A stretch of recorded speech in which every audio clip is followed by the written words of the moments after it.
मैं गांधी की तरह इस कानून को फाड़ता हूं। ये अनकॉन्स्टिट्यूशनल है सर। इस देश में झगड़े पैदा करने का काम बीजेपी करना चाहती है मस्जिद और मंदिर के नाम पर, इसीलिए मैं इसका कंडेम करता हूं। स्पीकर सर, मैं ये वक्फ तरमीमी बिल की मुखालिफत में खड़ा हुआ हूं। किसी एक शायर ने बड़ा अच्छा कहा था, जब भी ज़मीर और ज़र्फ का सौदा हो दोस्तों, जब भी ज़मीर और ज़र्फ का सौदा हो दोस्तों, कायम रहो हुसैन के इनकार की तरह। सर, ये वक्फ तरमीमी बिल भारत के गयूर मुसलमानों के ईमान पर, इबादत पर एक हमला है। नरेंद्र मोदी की हुकूमत ने इस मुल्क की सबसे बड़ी अक़लियत के खिलाफ एक ऐलान जंग कर दिया, और ये जंग ना सिर्फ मेरे जिस्म पर है, बल्कि मेरी आज़ादी पर, मेरी समाजी और माशी मार्जिनलाइजेशन पर है, मेरी शहरियत पर है, मेरे मदरसे, मस्जिदों, खानखाहों और दरगाहों को निशाना बनाया जा रहा है। और ये हुकूमत सच्चाई को नहीं बयान कर रही है कि ये तरमीमी बिल से मुसलमानों का तहफ़्फ़ुज़, तरक्की और गुर्बत का खात्मा होगा। ये सरासर झूठ है। सर, अगर आप आइन के आर्टिकल 14 को देखेंगे तो उसमें लिखा हुआ है इक्वल प्रोटेक्शन। अब आप देख लीजिए सर कि हिंदू, सिख और जैन को और बौद्ध को उनके एंडोमेंट में तहफ़्फ़ुज़ मिलेगा, क्योंकि उनका एंडोमेंट बाय यूजर बरकरार है और उनका एडमिनिस्ट्रेशन उनके हाथ में होगा कि गैर हिंदू या गैर उनके मजहब का आदमी दान भी दे सकता है उनके लिए, और एंडोमेंट बोर्ड का तहफ़्फ़ुज़ भी मिलेगा, क्योंकि उसके ऊपर ओवरराइडिंग क्लॉज अप्लाई नहीं होगा, लिमिटेशन का कानून उस पर अप्लाई नहीं होगा। उसके बरक्स ऑपोजिट आप देख लीजिए, मुस्लिम वक्फ को वक्फ बाय यूजर निकाल दिया गया। एक मुस्लिम वक्फ की जायदाद पर कब्जा होगा, लिमिटेशन लगेगा तो जो एनक्रोचर है, जो खाबिज है, वो रातों रात मालिक बन जाएगा और एक गैर मुस्लिम वक्फ बोर्ड को एडमिनिस्टर करेगा। ये आर्टिकल 14 के इक्वल प्रोटेक्शन का वायलेशन। अब आर्टिकल 14 में सर इक्वालिटी बिफोर लॉ भी है, और उसका कैसा वायलेशन हो रहा है कि कोई आर्बिट्ररी स्टेप नहीं ले सकता और कोई भी ऑफिशियल किसी भी तरीके से गलत आर्बिट्ररी फैसला नहीं लगा। यहां पर आप एक डेजिग्नेटेड ऑफिसर को रखकर वो फैसला लेगा कि ये जायदाद वक्फ की है, गवर्नमेंट की है। क्या ये प्रिंसिपल्स ऑफ नेचुरलिटी के खिलाफ नहीं है जिसका तकर्रुर एग्जीक्यूटिव करती है? ये हमारे theory of separation of powers, Bharat के आइन का बेसिक स्ट्रक्चर का हिस्सा है। क्या इसका वायलेशन नहीं है? सर, आर्टिकल 25 का वायलेशन कैसे है कि आप मुसलमानों से वक्फ बाय यूजर छीन रहे हैं और फिर आप कर्ब कर रहे हैं वक्फ वाल औलाद को, मगर वहीं पर दूसरे धर्म के मानने वालों को उनके मजहब पर चलने की पूरी इजाजत है। लफ्ज जो आर्टिकल 25 में इस्तेमाल हुआ सर, वो इक्वली एंटाइटल्ड, यहां पर मुसलमानों के इक्वल एंटाइटल्ड नहीं हो रहा।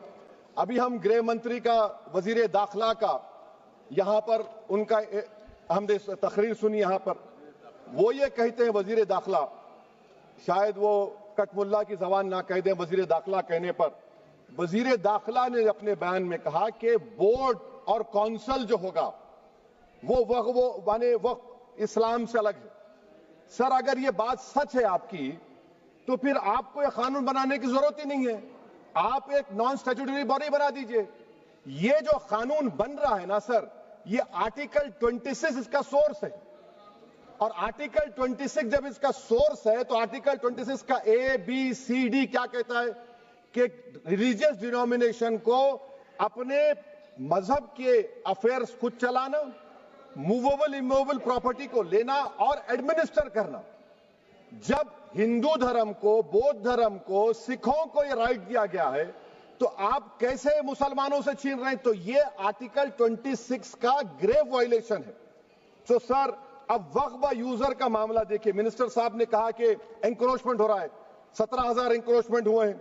तो यही नरेंद्र मोदी की हुकूमत ने 2014 में उस वक्त के मंत्री ने एक Waqf properties eviction of unauthorised occupants bill को इंट्रोड्यूस किया। आपने विड्रॉ कर लिया 2024 में उसको। क्यों विड्रॉ किया सर आपने? जब आप मान रहे थे कि एंक्रोचमेंट हो रहा है तो आपने बिल को विड्रॉ कर लिया। अच्छा सर, अब वक्फ बाय यूजर को आपने निकाल दिया, माने कंडीशन क्या लगाए कि अगर उसमें डिस्प्यूट होगा और गवर्नमेंट प्रॉपर्टी होगी। सर, डिस्प्यूट तो है। मिसाल के तौर पर मोहिबुल्लाह साहब जिस मस्जिद के इमाम है, पार्लियामेंट के सामने मस्जिद है सर, 123 प्रॉपर्टीज में मस्जिद है, डिस्प्यूट चल रहा है। कल कलेक्टर या डिस्ट्रिक्ट ऑफिसर बोलेगा कि भाई साहब ये गवर्नमेंट प्रॉपर्टी है, स्टिकर लगा दिया जाएगा, मस्जिद बंद गवर्नमेंट प्रॉपर्टी हो गई, होगी ना सर? अब ये बताइए, आप जब से यहां पर पूरे बीजेपी रूलिंग पार्टी हमको ज्ञान दे रहे हैं कुछ नहीं होगा, कुछ नहीं होगा, मैं दलील के साथ बता रहा हूं आपको। ये मस्जिद दिल्ली गवर्नमेंट बोलती हमारी है, वक्फ दिल्ली वक्फ बोलता हमारी है, तो सर वक्फ बाय यूजर, अगर मैं अपनी गवर्नमेंट के खिलाफ वक्फ बोर्ड वक्फ बाय यूजर इस्तेमाल नहीं करेगा तो क्या है सर? अच्छा, ये अमेंडमेंट जब हो जाएगा तो मुझे कहने दीजिए सर, सिर्फ प्राचीन मंदिरों की हिफाजत होगी, मस्जिदों की नहीं होगी। अब सर आप आ जाइए, अगर डिस्प्यूट मेरा एंशिएंट मॉन्यूमेंट से वक्फ का, एक मिसाल दे रहा हूं, दिल्ली में 172 वक्फ प्रॉपर्टीज एएसआई कंट्रोल में है, मैं तो हार ही गया वो, क्योंकि मेरे पास डॉक्यूमेंट नहीं है। आप कह रहे हैं कि डॉक्यूमेंट चढ़ाओ, अगर मेरा गवर्नमेंट से डिस्प्यूट चल रहा है मैं तो क्लेम ही नहीं कर सकता, क्योंकि आप जज बनेंगे, आप ही फैसला करेंगे, और जब तक आप फैसला नहीं करते वो वक्फ की प्रॉपर्टी नहीं होगी। वो प्रोविजन डाल दिया आपने। अच्छा, अगर मेरा डिस्प्यूट एनक्रोचर से होगा सर, तो एनक्रोचर में तो आपने तो 107 को डिलीट कर दिया, आप रातों रात खाबिज को, एनक्रोचर को मालिक बना रहे हैं। सर मैं ये पूछना चाहता हूं आपके जरिए हुकूमत से, एक मुंबई में एक बहुत बड़े दौलतमंद है, खोजा बरादरी का यतीम खाना था, उन्होंने 2004 या 5 में 22 करोड़ में खरीद लिया। वो केस सुप्रीम कोर्ट में कि आप उनको मालिक बनाना चाहती है लिमिटेशन एक्ट अप्लाई करके, हमको बताइए, हम जानना चाह रहे हैं। और सच्चर कमेटी ने सर 2007 में कहा कि दिल्ली के 123 प्रॉपर्टीज की मार्केट वैल्यू 6000 करोड़ की। आज हम 2025 में आ गए, क्यों आप उन प्रॉपर्टीज के खिलाफ पड़े हुए? 1976 में उस वक्त के वजीर आजम इंदिरा गांधी लेटर लिखा, इसको आप दे दीजिए, मगर आप उसको मानने को तैयार नहीं है। तो सर और एक जो झूठ फैलाया जा रहा है, management empowerment efficient development, sir this bill takes any management from the hands of Muslims, disempowers the waqf in comparison to any other stakeholder, takes away the efficiency of administration and hampers development. Waqf disempowerment in the name of efficiency, inefficiency is being created. The progress of development from pre-independence till today is sought to be destroyed. Sir अभी हमारे home minister साहब ने फजल पुकाया case का जिक्र किया। Sir मैं आपसे गुजारिश करूंगा कि होम मिनिस्टर जरा अच्छे लोगों को रखकर इंफॉर्मेशन ले। फजल पुकाया का ऑबिटर क्या है?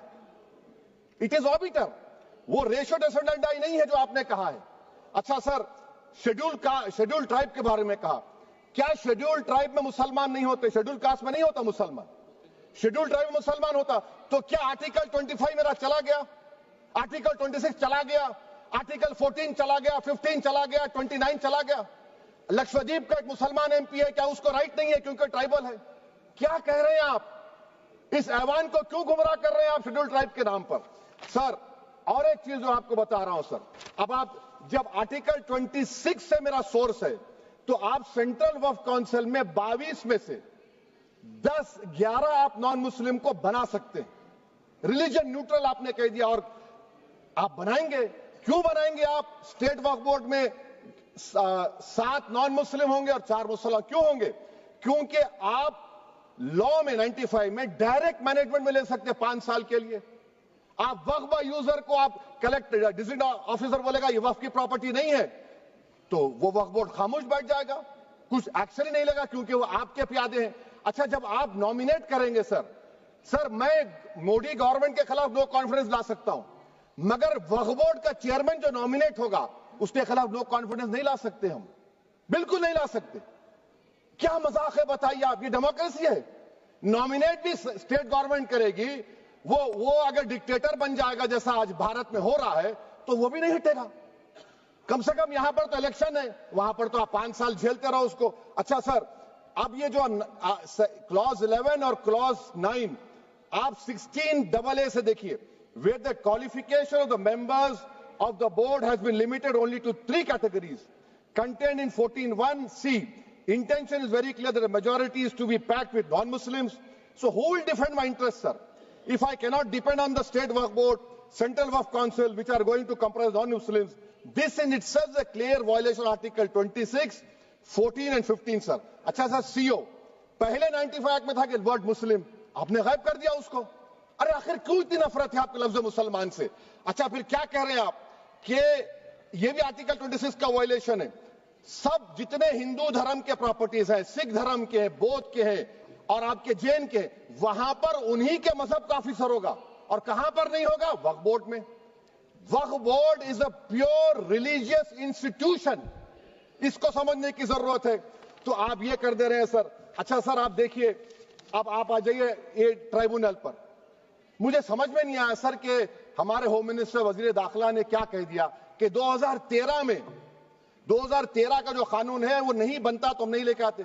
मैं बड़े अदब के साथ उनसे पूछना चाह रहा हूं कि क्या उस वक्त राजनाथ सिंह साहब, आडवाणी साहब, हमारी लेट सुषमा स्वराज, ये बड़े बड़े नेता यहां बैठे थे? आपने यूनानिमस उस कानून को पास करवा दिया। कीर्ति आजाद थे उस वक्त, अब यहां बैठे हैं वो टीएमसी में। तो क्या आप गलत थे या वो गलत थे? हमको बता दीजिए, आप बता दीजिए। क्योंकि अगर आडवाणी आपके लिए बहुत बड़ा नेता है, मेरे लिए नहीं हो सकते, आपके लिए आपने पद्मश्री दिया उनको। मोहतरमा सुषमा स्वराज की जबरदस्त तकारीर का मैं कायल हूं, वो बैठकर उस 2013 को यूनानिमस पास कर दिए। मुझे कंफ्यूजन है कि क्या अमित शाह, नरेंद्र मोदी बड़े हैं या आडवाणी बड़े हैं? आपके लिए आप तय कर लीजिए। अच्छा सर, आपके tribunal sir, railway Clements tribunal, NGT tribunal, income tax, वैसे 14-15 ट्राइब्यूनल है। हिंदू एंडोमेंट का ट्राइब्यूनल, सबका अपील नहीं होती, रिव्यू होता है। गृह मंत्री सरकार कह रही है कि नहीं, रोक दिए, रोक लगा। कैसे रोक लगाते हैं? रिव्यू और अपील में तो फर्क होता है ना सर। आप ही कह रहे हैं कि पूरे कोर्ट्स में बैकलॉग है और आप अपील कर रहे हैं। अच्छा सर, रिटायर्ड डिस्ट्रिक्ट जज 95 में सिटिंग डिस्ट्रिक्ट जज था, जो एडमिनिस्ट्रेटिव कंट्रोल था सीजीआई साहब, उसको निकाल दिए। अच्छा सर, अब आप अभी हमारे मंत्री साहब ने कहा trust, sir Shri Sai Baba trust 2004, वो ये कहता है जो ऑफिसर उसमें काम करता उसको साई बाबा का डिवोटी होने चाहिए और उसको डिक्लेरेशन लिख के देना पड़ेगा। यहां पर हो रहा तो यहां पर क्यों नहीं हो रहा? अच्छा सर, आप फिर देख लीजिए, ये आपका हो गया सर। हाँ, अब अमित शाह साहब ने सेक्शन 2A के बारे में कहा और उन्हें इस बात का इकरार कर लिया कि दाऊदी बोहरा के लिए यह बनाया गया है। मगर मैं आपके जरिए से गवर्नमेंट से पूछना चाह रहा हूं, आपने तो उस प्रोवाइजो में दाऊदी बोहरा का नाम ही नहीं लिखा। आपने उनको भी थैंक यू कर दिया, उनका नाम क्यों नहीं लिखा आपने? और सर, और गवर्नमेंट क्या कर रही है? आप मुस्लिम समाज में जो बेकार किस्म के लोग हैं उनको एक रास्ता बना रहे हैं, एग्जिट दिखा रहे हैं कि तुम्हें वक्त से बचना है तो तुम्हें ट्रस्ट बना लो। ये क्या कर रहे हैं सर आप? कम से कम उन दाऊदी बोहरा को आप दे देते। अच्छा sir, clause 3V section 36 clause 18 देख लीजिए। Oral Waqf, oral appointment has sought to be discontinued even though it is recognized practice in Islam. Muslim personal law has recognized oral waqf and 1937 Shariat Application Act. Sir आप clause 39 पर आ जाइए। 5 साल के लिए मुसलमान। मैं किरण रिजिजू से पूछना चाहता हूं, सर दाढ़ी रखे तो मुसलमान प्रैक्टिसिंग है या क्लीन शेव आपकी तरह है? तो बताइए हमको, प्रैक्टिसिंग क्या होगा? अच्छा, किसी को पकड़ के मॉब लिंच कर दिया और बोले कि JSR का नारा लगाया, और वो JSR का नारा लगाया तो क्या मुसलमान रहेगा? नहीं रहेगा। या फिर देश के प्रधानमंत्री ने कहा था कपड़े देखकर पहचानो, तो क्या कपड़े देखकर आप कह देंगे? अच्छा, अगर कोई क्रिश्चियन हिंदू धर्म कबूल करता है तो क्या वो मंदिर को नहीं दे सकता प्रॉपर्टी? फिर भारत के संविधान में आर्टिकल 300 क्यों है सर? राइट टू इक्वालिटी क्यों है? फ्रीडम ऑफ रिलीजन क्यों है? 5 साल कहां से लाएंगे? अच्छा सर, और एक चीज सर, और एक चीज मैं आपको बोल के खत्म कर दूंगा सर। इस बिल में वक्फ औलाद का सर, इसमें आप देखिए clause 432, the creation of waqf al-awlad shall not result in denial of inherent rights to heirs, including women heirs or the waqif or any other right of person. Sir, ये article 25 का violation है, शरीयत application act 37 का violation, article 300A का violation है। अच्छा, हिंदू धर्म में सेल्फ एक्वायर्ड प्रॉपर्टी को एक हिंदू, अब उसके फर्ज के 2 बच्चे हैं, वो एक को अपनी पूरी दौलत दे सकता है, कोई रोक टोक नहीं है। वो कहेगा नहीं मैं घर के बच्चों को नहीं दूंगा, मोहल्ले के गरीब को दे दूंगा, वो भी कोई रोक टोक नहीं है। वहां पर आपको बच्चों की फिक्र नहीं है। जब मैं अपनी प्रॉपर्टी को अल्लाह को मालिक बनाकर दे रहा हूं, कह रहे बच्चों की फिक्र नहीं है। इतनी मोहब्बत आप बिल्किस बानो से दिखा देते तो आपके लिए दुआएं देती आपके लिए।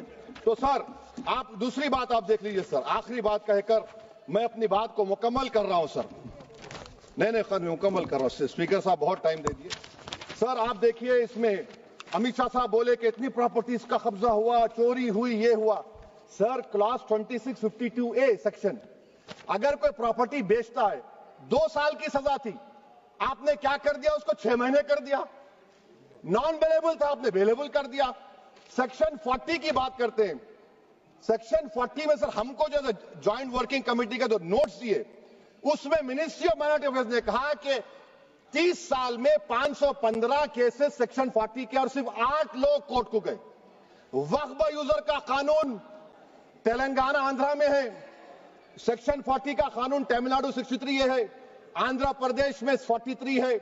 और सर आप डायरेक्शन दे रहे हैं। अच्छा क्लॉज 4218B देखिए सर, आप रूल बना रहे हैं, कोऑपरेटिव फेडरलिज्म के खिलाफ है, इतना रूल बना रहे हैं। और आखिर में सर मैं आपको बताना चाह रहा हूं स्पीकर साहब, ये बिल का मकसद सिर्फ मुसलमानों को जलील और रुस्वा करना है, मुसलमानों को दूसरे दर्जे का शहरी बनाने का इनका मकसद है। सर अगर आप हिस्ट्री को पढ़ेंगे तो महात्मा गांधी उस वक्त के व्हाइट अफ्रीका में सफेद फार्म अफ्रीका के कानून को महात्मा गांधी ने कहा था कि ये मेरा कॉन्शियंस इसको मानता नहीं, मैं इस कानून को कबूल नहीं करता हूं। तो महात्मा गांधी ने क्या किया, उन्होंने उस कानून को फाड़ दिया। तो मैं गांधी की तरह इस कानून को फाड़ता हूं। ये अनकॉन्स्टिट्यूशनल है सर। इस देश में झगड़े पैदा करने का काम बीजेपी करना चाहती है मस्जिद और मंदिर के नाम पर, इसीलिए मैं इसका कंडेम करता हूं। और मैं आपसे गुजारिश करता हूं कि मैंने अपने 10 अमेंडमेंट दी हैं, आप इसको कबूल करिए। सर मुझे बोलने का मौका दीजिए और उस पर डिवीजन का मैं डिमांड भी करूंगा। थैंक